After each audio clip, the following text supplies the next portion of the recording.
مشہور Islamic scholars اور عظیم شخصیتوں کے انٹرویوز کو دیکھنے کے لیے ہمارے چینل عارف نشریات آفیشیل کو سبسکرائب کریں، بیل آئیکن کو ضرور دبائیں تاکہ ہمارے لیٹسٹ ویڈیو آپ تک پہنچتے رہے۔ جزاک اللہ خیر۔ السلام علیکم ورحمۃ اللہ وبرکاتہ۔ جی وعلیکم السلام ورحمۃ اللہ وبرکاتہ۔ مفتی صاحب، آپ کا میں بہت بہت شکر گزار ہوں کہ آپ نے اتنی مصروفیات کے باوجود مجھ جیسے ناچیز کو وقت دیا، اور آپ کا حال ہی میں حج کا سفر بھی ہے، میں نے سنا ہے جہاں تک، اور اتنی ساری مصروفیات ہیں، آپ مدرسے کو بھی سنبھالتے ہیں ماشاءاللہ، بہت ساری مصروفیات ہیں، لیکن پھر بھی آپ نے مجھ جیسے چھوٹے ناچیز انسان کو وقت دیا، میں اس کے لیے آپ کا بہت بہت شکریہ ادا کرتا ہوں۔ جی دیکھیے، کوئی بھی چھوٹا اور بڑا نہیں ہوتا، جی بے شک۔ انسان اپنے اعمال اور اپنی نیتوں کے اعتبار سے چھوٹا اور بڑا ہوتا ہے۔ جی اگر کوئی بندہ زیادہ مشہور ہے وہ زیادہ بڑا ہے، ایسا نہیں ہے۔ جی بے شک کوئی بندہ عمر میں زیادہ بڑا ہے وہ بڑا ہے، ایسا نہیں ہے، بے شک۔ بلکہ اللہ کے نزدیک تو وہ بڑا ہے، ان اکرمکم عند اللہ اتقاکم، کہ تم میں سب سے زیادہ باعزت وہ شخص ہے جس کے اندر تقوی اور پرہیزگاری زیادہ ہو۔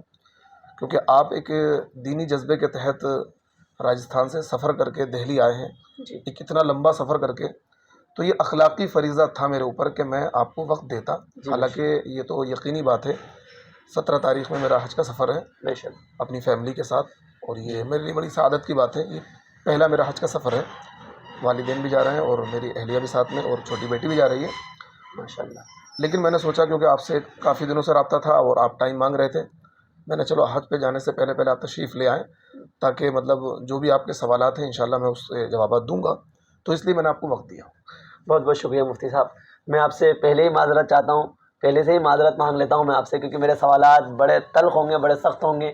جس طریقے سے آپ کنٹروورسیز میں چل رہے ہیں تبلیغی جماعت کے تعلق سے، اور جیسی باتیں آپ کے بارے میں مشہور ہے، جی امید کرتا ہوں وہ صحیح ہو، اور ہو بھی سکتا ہے وہ ساری باتیں صحیح ہوں۔ اور یہ میرے سوال نہیں، تمام کے تمام لوگوں کے سوال ہے آپ پر جو اعتراض ہے، اور آپ کے جو تبلیغ پر اعتراض ہے، یعنی آپ کو ان سے اعتراض ہے اور ان کو آپ سے اعتراض ہے، تو اسی لیے میں پوری فہرست لے کر آیا ہوں آپ کے سامنے، ایک بڑی لمبی چوڑی۔ جی تو اسی لیے میں آپ سے معافی بھی چاہوں گا، کیونکہ آپ ماشاءاللہ ایک عالم دین ہیں۔ تو سب سے پہلے میں آپ سے یہ پوچھنا چاہوں گا، آپ نے کہاں سے اپنی تعلیم حاصل کری؟ دیکھیے، مختلف جگہوں پر میں نے تعلیم حاصل کی ہے، جی لیکن فراغت میری 2010 کی دارالعلوم وقف سے ہے، جی اور اس کے بعد سے میں مستقل الحمدللہ امامت کے فرائض انجام دے رہا ہوں، جی۔ اور بھی دیگر مصروفیات ہیں۔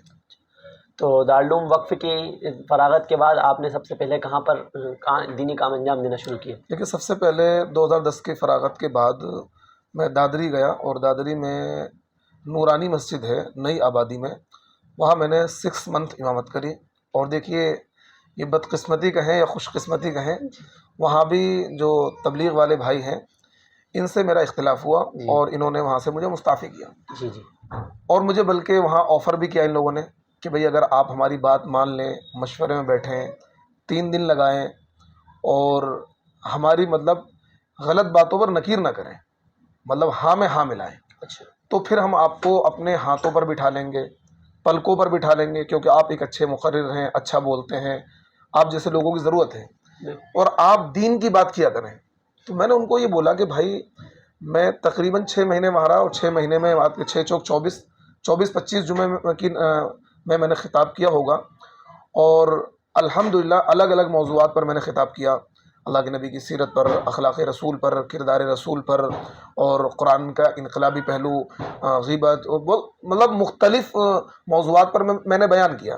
لیکن انہوں نے مجھ سے یہ کہا کہ بھائی، اتنے لمبے سمے میں آپ نے آج تک دین کی بات نہیں کری۔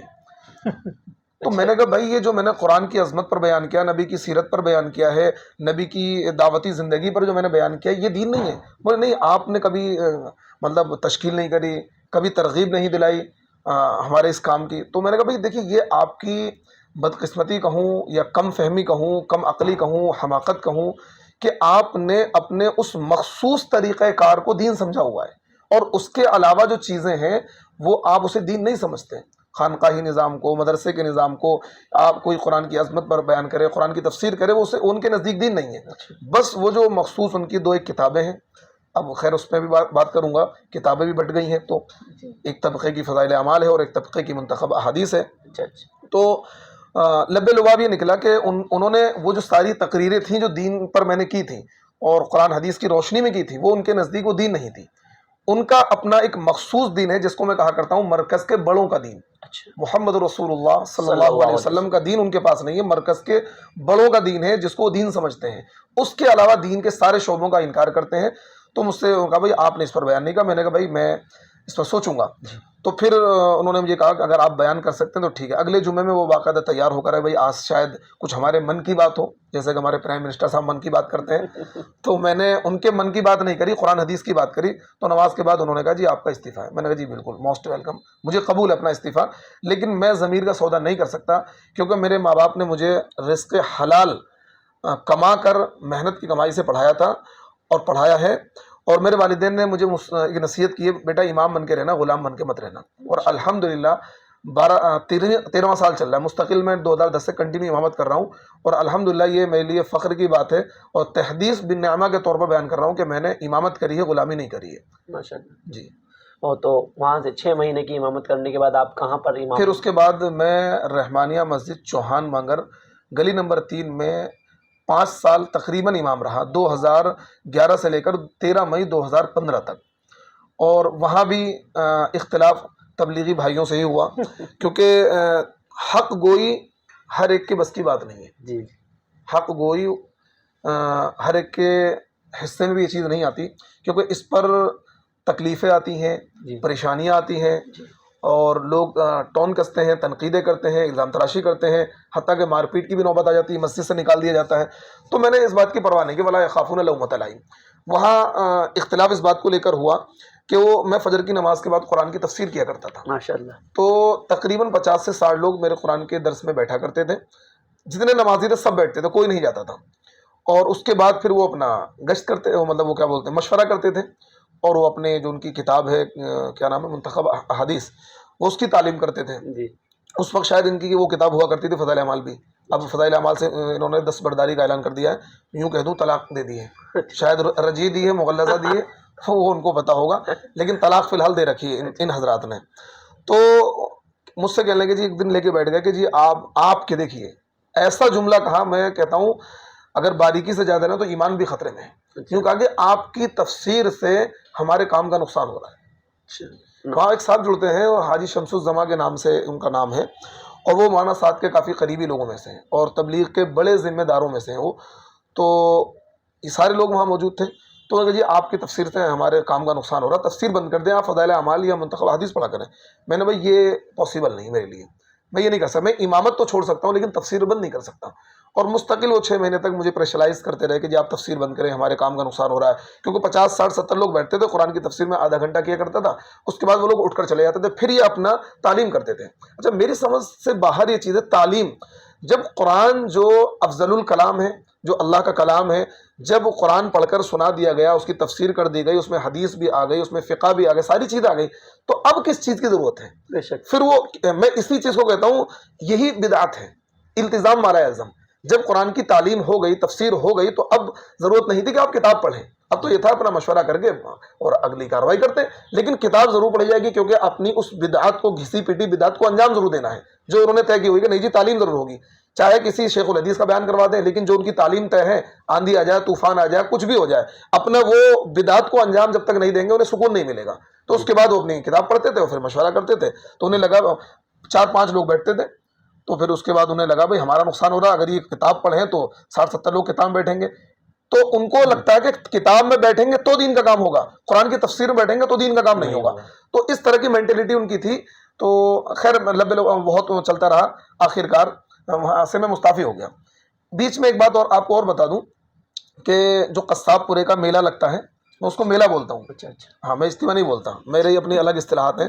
میلہ اس لیے بولتا ہوں کہ مٹر گشتی ہوتی ہے وہاں جا کر، اور 100 کروڑ یا 50 کروڑ جو بھی وہاں خرچ ہوتے ہیں، امت کا ایک اتنی بڑی رقم ضائع ہو رہی ہے.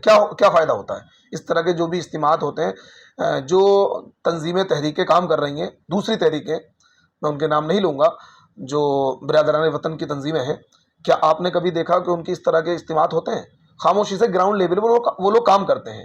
100 کروڑ پہ، 50 کروڑ پہ اجتماعات میں خرچ ہو رہے ہیں. کیا ہو رہا ہے کہ جی 100 جماعتیں نکال دیں. کیا ہوا اس سے؟ 100 جماعتیں نکال دیں.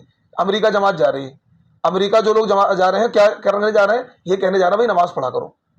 اور امریکہ کی زبان انہیں نہیں آتی ہے، امریکہ والوں کو ان کی زبان سمجھ میں آتی نہیں آتی ہے. جو لوگ دین سکھانے جا رہے ہیں انہیں خود دین نہیں آتا. جی کہ مارے گھٹنا پھوٹے سر، مارے گھٹنا پھوٹے سر. تو اس لیے جو ان کا میلہ ہوتا تھا تو انہوں نے مجھ سے کہا کہ جی آپ ہمارے اجتماع کا اعلان کریں. میں نے اعلان نہیں کروں گا. اچھا میرے جو دل میں وہ زبان پر ہے، یہ میرے رب کی طرف سے کوالٹی اللہ نے بنائی ہے. ایسا نہیں کہ میرے دل میں تو یہ ہے کہ بھئی یہ غلط ہے اور میں زبان سے تائید کر رہا ہوں ہاں بھی اجتماع میں جاؤ اتنا ثواب ملے گا، یوں ہوگا یوں ہوگا. تو میں نے اعلان نہیں کیا. اب کیونکہ لوکل جتنے بھی علماء تھے وہاں کے سب اعلان کرتے ہیں، بڑے بڑے دگج علماء سب اعلان کرتے ہیں اور ترغیب دلاتے ہیں اور کمروں میں بیٹھ کے مخالفت کرتے ہیں ہمارے سامنے، کہتے ہیں غلط ہے، مفتی یونس ایسا ہے ویسا ہے. میں نے کہا بھائی میں ان علماء میں سے نہیں ہوں، میں جو دل میں رکھتا ہوں زبان پر لاتا ہوں. تو اس لیے میں نے اعلان نہیں کیا. تو اس پر بہت زیادہ مخالفت ہوئی، آپ نے اعلان کیوں نہیں کیا، کیوں نہیں کیا. اور مطلب یہ مزید اور اختلاف بڑھ گیا اور آخر کا نتیجہ یہ ہوا 13 مئی 2015 کو ظہر کی نماز پڑھانے کے بعد وہ لوگ میرے پاس بیٹھ گئے اور انہوں نے کہا کہ جی آپ عصر کی نماز نہیں پڑھا سکتے. میں نے کہا بھائی کیوں نہیں پڑھا سکتا؟ میں مسکرا کر بولا کیا میں نے کوئی زنا کر دیا ہے، بدکاری ہو گئی ہے جو میرے پیچھے نماز نہیں ہوگی؟ اچانک ظہر پڑھ لی عصر نہیں ہوگی؟ اگر رمضان تقریباً آنے والے تھے میرے خیال میں غالباً 10-15 دن رمضان میں رہ گئے تھے. تو میں نے ان کو یہ بولا چلو جی کوئی بات نہیں، آپ کے لیے امام بہت، میرے لیے مسجد بہت، لیکن کیونکہ رمضان سر پر ہے، رمضان میں قرآن وغیرہ میں سنا لوں اور عید کے بعد سکون سے میں جگہ تلاش کر لوں گا. لیکن خیر انہوں نے اس بات کو گوارا نہیں کیا کہ نہیں جی آپ کو ابھی ہٹنا پڑے گا اور آپ کو عصر کی نماز نہیں پڑھانی ہے. خیر وہ ان لوگوں نے مجھے مستعفی کر دیا. مجھے آفر بھی کیا کہ ہم آپ کو 3 مہینے کی ایڈوانس تنخواہ دے رہے ہیں، آپ مستعفی ہو جائیں. میں نے ان کو بولا یہ 3 مہینے کی جو آپ ایڈوانس مجھے تنخواہ دے رہے ہیں کیوں دے رہے ہیں آپ؟ یہ اگر آپ مسجد کے فنڈ سے دے رہے ہیں تو یہ جائز نہیں ہے. مسجد کا فنڈ آپ ایڈوانس مجھے کیوں دے رہے ہیں؟ امامت سے آپ مجھے ابھی ہٹا رہے ہیں اور 3 مہینے کے آگے تک مجھے تنخواہ دے رہے ہیں تو جائز نہیں ہے. مسجد کا فنڈ کا بیجا استعمال ہے. اور اگر آپ مجھے اپنے طور پر دے رہے ہیں، آپ جو مخالف لوگ ہیں، تو آپ کے زکوٰۃ و فطرے کی مجھے ضرورت نہیں ہے الحمدللہ.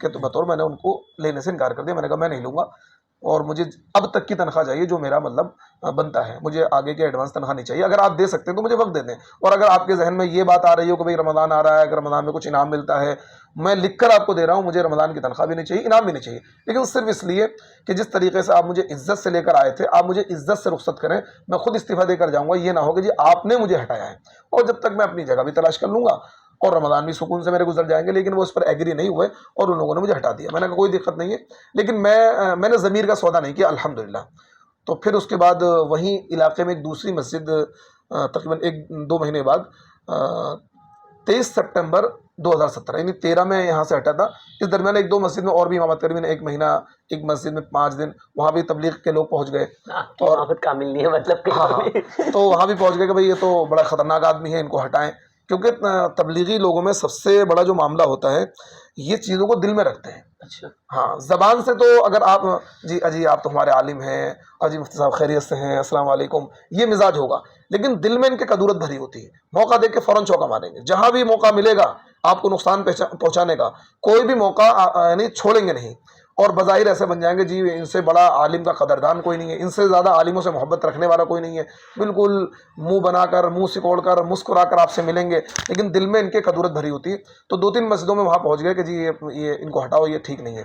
تو خیر وہاں ایک مسجد میں 5 دن میں نے امامت کری، ایک مسجد میں 27 دن. پھر مکہ مسجد جعفر آباد 23 سپٹمبر 2017 کو وہاں سے مجھے آفر آیا. وہاں کی ذمہ داروں نے مجھ سے رابطہ کیا. تو میں نے یہ ساری شرطیں رکھی کہ بھائی میں نے، کیونکہ وہیں 2-4 گلی چھوڑ کے میں نے امامت کری تھی، چوہان منگر جعفر آباد لگ بھگ ملا ہوا ہے، تو وہیں میں نے امامت کری تھی. تو مجھے پتا تھا یہاں بھی وہ ضرور آئیں گے وہ حضرات بھائیوں بزرگوں. تو میں نے ان کو پہلے بتا دیا بھائی ایسے ایسے معاملہ ہے، کل کو آپ ان کی بنیاد پر مجھے ہٹائیں گے تو نہیں. انہوں نے کہا جی ہمیں کوئی مطلب نہیں، آپ کے بارے میں ہم نے سنا ہے ماشاء اللہ آپ اچھا بیان کرتے ہیں، آپ یہاں امامت کریں. تو 23 سپٹمبر 2017 سے لے کر آپ کے میں نے تقریباً 2-2.25 سال میں نے وہاں امامت کری. اور اس کے بعد وہاں سے میں نے امامت چھوڑ دی اپنی مرضی سے. ہاں 23 سپٹمبر 2015 سے لے کر 29 سپٹمبر 2017 تک میں نے امامت کری. تقریباً 2 سال 7 دن میں نے امامت کری. اور انہوں نے مجھے استعفے کے لیے بولا، میں نے استعفیٰ دے دیا.